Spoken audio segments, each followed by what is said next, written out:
Chapter 1. A Young Man in a Troubled Country. John Knox was about 15 at the time of Hamilton's death, and he probably heard about it because Hamilton was the first Protestant in Scotland to die for his faith. We don't know anything about Knox's childhood, but at this time he might have been enrolled at St Andrews University, or he may have been getting ready to go there, because young people then started university much earlier than they do now. After Knox finished his studies, he was ordained to be a priest, but he used his knowledge of church law mainly to work as a notary in and around Haddington.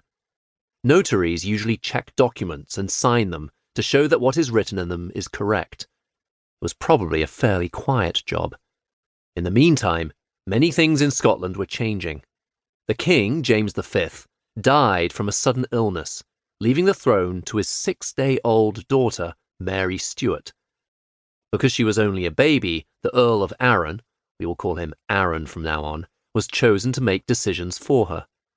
Eager to make peace with England, a long-time enemy of Scotland, Arran discussed with its king, Henry VIII, the idea of a future marriage between Mary and Henry's son, Edward, who was 5 at that time. King Henry had broken all ties with the Church of Rome. With the backing of this powerful friend, Arran decided to allow some freedom of worship to the Protestant lords who had been requesting it. For the first time, the common people were allowed to read the Bible.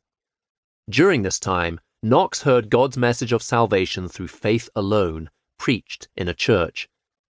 The sermon might have been on John chapter 17, because later, Knox said that chapter is where he cast his first anchor.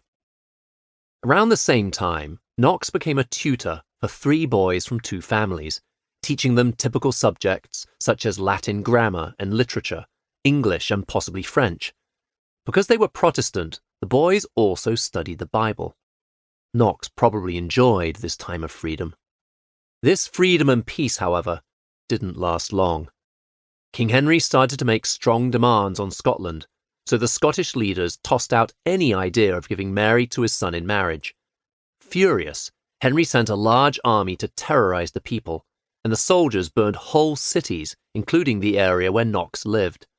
He even sent men to kidnap Mary, but the Scottish leaders hid her well.